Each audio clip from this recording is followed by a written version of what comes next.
બોડેલી તાલુકા સેવા સદન ખાતે આધુનિક સુવિધાયુક્ત જનસેવા કેન્દ્રનું જિલ્લા કલેક્ટર ગાર્ગી જૈનના હસ્તે થયું લોકાર્પણ। જય હિન્દ, હું છું સંજય શેરાના। જોડાઈ ચૂક્યા છો આપ ટીમ જાગૃત સાથે। છોટાઉદેપુર જિલ્લાના બોડેલી સેવા સદન ખાતે નાગરિકોની વહીવટી સરળતા અને સુવિધામાં વધારો કરવાના હેતુથી નવનિર્મિત આધુનિક સુવિધાથી સુસજ્જ જનસેવા કેન્દ્રનું જિલ્લા કલેક્ટર ગાર્ગી જૈનના હસ્તે અરજદારો માટે વિધિવત રીતે ખુલ્લું મૂકવામાં આવ્યું છે।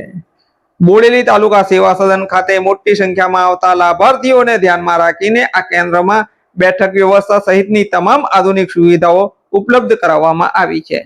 આ કેન્દ્રના માધ્યમથી સ્થાનિક નાગરિકો અને ધરતીપુત્રોને 7, 12 અને 8 આના ઉતારા, જાતિના પ્રમાણપત્રો, આવકના દાખલા, જન્મ મરણની નોંધણી તથા પ્રમાણપત્રની સેવાઓ ખૂબ સરળતાથી મળી રહેશે। આ પ્રસંગે જિલ્લા કલેક્ટરશ્રીએ જણાવ્યું છે કે ડિજિટલ પ્લેટફોર્મ દ્વારા વહીવટી પ્રક્રિયા થવાથી કામગીરી વધુ તેજ, સરળ અને પારદર્શક બનશે।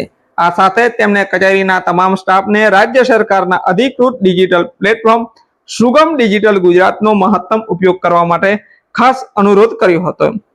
આ લોકાર્પણ પ્રસંગે બોડેલીના પ્રાંત અધિકારી ભૂમિકા રાઓલ, મામલતદાર એચ.એસ. શેખ, નાયબ મામલતદાર અંજનાબેન, નાયબ મામલતદાર નિશાબેન સહિત સેવા સદનના વિવિધ વિભાગના અધિકારીઓ અને કર્મચારીઓ ખૂબ મોટી સંખ્યામાં હાજર રહ્યા હતા।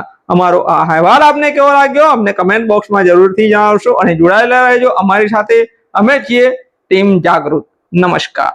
આજ રોજ મામલતદાર બોડેલી કચેરી ખાતે જનસેવા કેન્દ્રનું અપગ્રેડેશન કરવામાં આવેલું છે, જે આધુનિક સેવાઓથી સજ્જ છે અને જે ઇટીવીટી અભિગમ, જે નાગરિકત્વ અભિગમ છે, જેને આજે માનનીય કલેક્ટર સાહેબ વરદ હસ્તે ખુલ્લું મૂકવામાં આવ્યું છે, જેથી તમામ લાભાર્થીઓ એનો લાભ લઈ શકે। હું એચ.એસ. શેખ, મામલતદાર બોડેલી।